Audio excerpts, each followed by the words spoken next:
As you may have, many of you have been to powwow. Jonathan's There are a lot guy, of powwows that Duncan. know that San Carlos is going to have a powwow, the Veterans Powwow in November, but there's also another one at Apache Gold, usually in April. I'm happy to introduce my granddaughter, Manaya. She's had her ceremony. She's been through the Apache coming of age sunrise ceremony. Today, she's going to share her dance with you known as the Woman's Fancy Shawl. And with her, my youngest son, Talon, he's the tall one over here, and also my grandson, Vic. They are all going to share with you this beautiful style of dancing, men's fancy war dance and woman's fancy shawl. Please welcome Manaya, Vic, and Talon.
Thank you.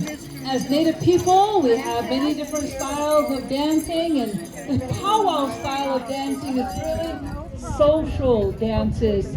It doesn't belong to one specific tribe. Powwow dancing is enjoyed by many different tribes all across our great nation, the United States, and all the way up into Canada. They have powwows, this style of dancing. We're going to have Talon and also Vic come back out, and they're going to share a special kind of a dance with you. This style of dancing is known as the spear and shield dance. They are depicting two warriors out there in battle, and so Vic is going to challenge Talon. So if you enjoy this style of dancing, please give them a cheer, clap your hands so they'll dance even harder. Please welcome the spear and shield dance.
Thank you. We are going to bring out two individual styles of dancing next, and one is a woman's style of dancing and is known as the woman's northern traditional buckskin style of dancing. This is the style of dancing that our daughter-in-law, Violet, will share this style of dancing with you. And also joining Violet is our oldest son, Ken Jr.